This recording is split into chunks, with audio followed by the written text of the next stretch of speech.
Assalamualaikum warahmatullahi wabarakatuh. Selamat pagi anak-anakku semua, apa kabar? Semoga kita semua selalu dalam keadaan sehat dan berbahagia. Berjumpa lagi dalam Mapel Kimia, di mana kali ini kita akan membahas tentang sel elektrolisis. Jika Rabu pekan kemarin kalian sudah memahami tentang sel volta, di mana energi kimia berubah menjadi energi listrik, pada sel elektrolisis itu kebalikannya, nanti energi listrik akan diubah menjadi energi kimia. Bagannya kurang lebih seperti ini. Di sini ada anoda, katoda, kemudian di mana di anoda terjadi reaksi oksidasi, di katoda terjadi reaksi reduksi. Nah, di sini pada sel elektrolisis selalu mempunyai atau harus ada sumber arus, yaitu larutan dan leburan. Contoh di sini ada larutan NaCl dan leburan NaCl. Apa bedanya? Jika larutan itu zat atau senyawa dilarutkan dalam air atau dalam zat pelarut. Contoh, kalau kalian sop buah, nanti di sana ada air gula atau larutan gula. Nah, gulanya itu dilarutkan dalam air. Berbeda dengan karamel. Kalau karamel, kalian itu gula yang dipanaskan sehingga berubah wujud menjadi cair tanpa ada keterlibatan air. Nah, kalian bisa lihat di sini ketika larutan NaCl dialiri arus listrik, ion Cl- pada larutan NaCl itu nanti akan berubah menjadi gas Cl2. Sedangkan pada katode, di mana larutan NaCl akan berubah menjadi gas H2. Nah, ini nanti kalian akan belajar bagaimana reaksi yang terjadi di anoda dan reaksi di katoda. Kenapa bisa berubah menjadi gas Cl2, sedangkan di katoda kenapa bisa berubah menjadi gas H2. Sedangkan untuk leburan atau lelehan, bisa disebut juga dengan lelehan, itu nanti tanpa keterlibatan air, sehingga yang terjadi di anoda dan katoda itu hanya reaksi redoks sederhana, ya, reaksi redoks yang pernah kita bahas pada awal-awal bab reaksi redoks sebelumnya. Satu hal yang harus kalian pahami adalah deret volta. Walaupun tidak wajib untuk dihafalkan, tapi setidaknya kalian paham. Patokannya adalah hidrogen, nanti ada logam-logam di sini, deret logam, di mana patokannya hidrogen. Tadi sekali lagi, nanti ada logam yang berada di sebelah kiri hidrogen, ada logam yang berada di sebelah kanan hidrogen. Apa fungsi dari deret volta ini? Kita akan masuk pada reaksi sel elektrolisis, ya. Nah, sekali lagi ini adalah deret volta seperti pada slide sebelumnya. Kemudian reaksi pada katode, yaitu elektrode bermuatan negatif, ya. Nah, ion positif dari logam di sebelah kanan hidrogen, antimon, bismut, tembaga, raksa, perak, dan sebagainya, itu nanti akan tereduksi dan mengendap pada katode. Oke, jika sekali lagi logam berada di sebelah kanan hidrogen, sedangkan logam-logam yang berada di sebelah kiri itu tidak akan tereduksi, ya. Oke, pengecualian di sini ada besi, nikel, timah, dan timbal. Nah, ion H+ dari H2 itu lebih mudah tereduksi dibanding logam-logam yang ada di sebelah kiri hidrogen ini. Oke, sehingga yang tereduksi bukan logam lithium, kalium, barium, dan seterusnya, tetapi hidrogennya yang akan tereduksi. Oke, kita bahas, kita lihat di sini kalau anoda yang tidak inert, misalnya tembaga, seng, dan sebagainya, maka logam anoda yang teroksidasi. Kalau tembaga, maka tembaganya yang teroksidasi. Sedangkan anodanya itu inert, ya, inert itu tidak bereaksi, jadi tidak ikut mengalami reaksi. Ada platina, ada emas, dan karbon.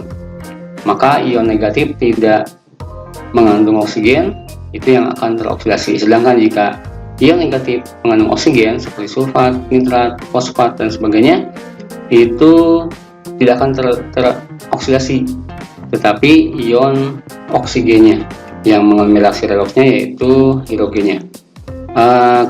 Kita bisa ringkas seperti ini. Nah, ini yang harus kalian pahami.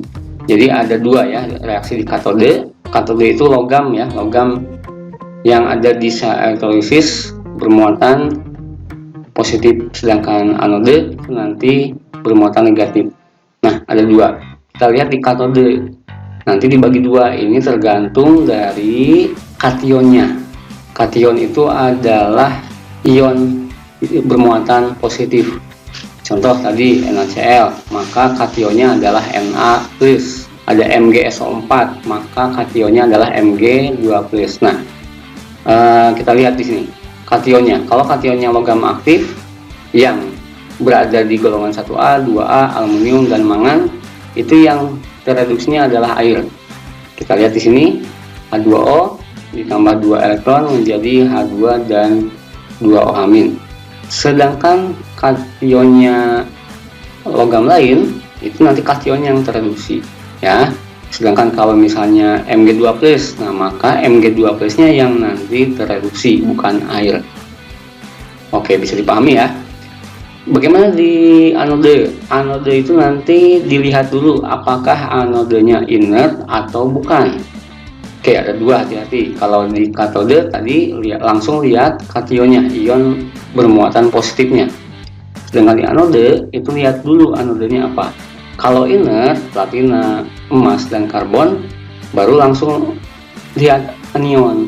Oke, dibagi dua lagi nih. Kalau anionnya itu mengandung oksigen, sulfat, nitrat, dan fosfat, nanti yang teroksidasi itu air.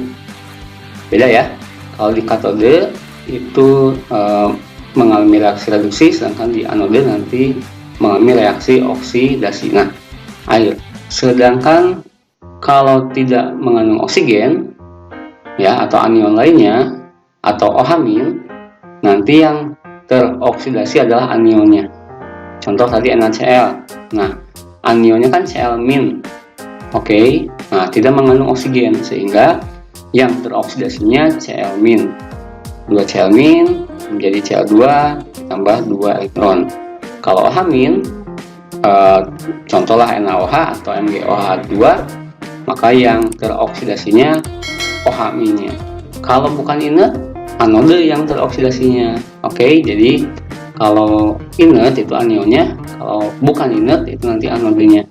Yang terakhir, kalau lelehan atau leburan. Nah, kalau lelehan atau leburan karena tidak melibatkan air, maka terjadi reaksi redoks sederhana, lelehan atau leburan NaCl. Maka di katode itu reduksi ya, Na+ menjadi Na, sedangkan di anode nanti terjadi reaksi oksidasi, Cl- menjadi Cl2 dan sebagainya. Kita lihat contoh soalnya. Di sini ada larutan NaCl, elektrodenya karbon ya, kemudian yang B itu lelehan NaCl, elektrodenya platina. Kita lihat di sini yang pertama elektrolisis larutan NaCl dengan elektrode grafit. Kalau kita ionisasikan, maka NaCl akan menjadi Na+ dan Cl-. Oke, di katode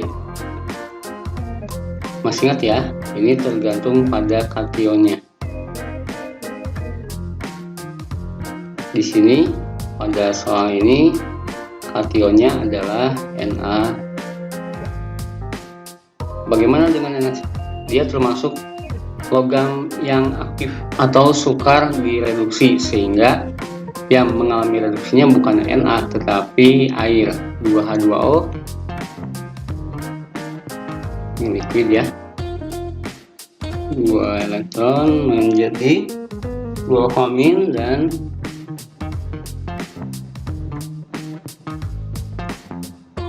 oke. Sekarang bagaimana reaksi di anode ya?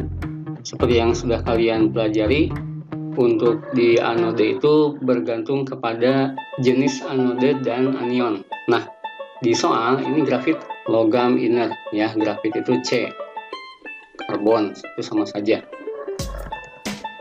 Oke. Nah, karena dia elektrodenya inert, sehingga reaksi di anode bergantung kepada jenis anion. Apa? Di sini Cl-. Oke, anion itu mudah dioksidasi, sehingga reaksinya Cl- menjadi Cl2. Ini 2Cl ditambah 2 elektron. Secara keseluruhan kita bisa tulis seperti ini. Tadi H2O ya. 2H2O tambah 2 elektron jadi 2O amin H2. Sedangkan di anode itu 2Cl. Di sini ada gas Cl2 dan 2 elektron. Reaksi totalnya, reaksi keseluruhan ini 2O tambah 2Cl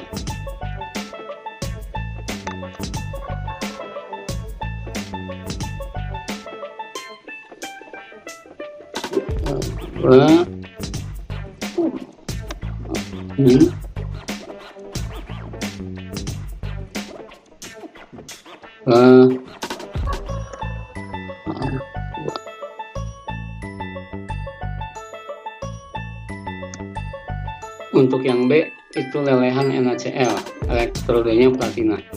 Platina sama saja, dia merupakan logam inert. Karena dia lelehan, reaksinya tidak melibatkan air, Na+ dan Cl-. Untuk di katode dia mengalami reaksi reduksi ya. Di sini ada Na+, elektron menjadi logam Na. Di anode oksidasi ada Cl ya, Cl-,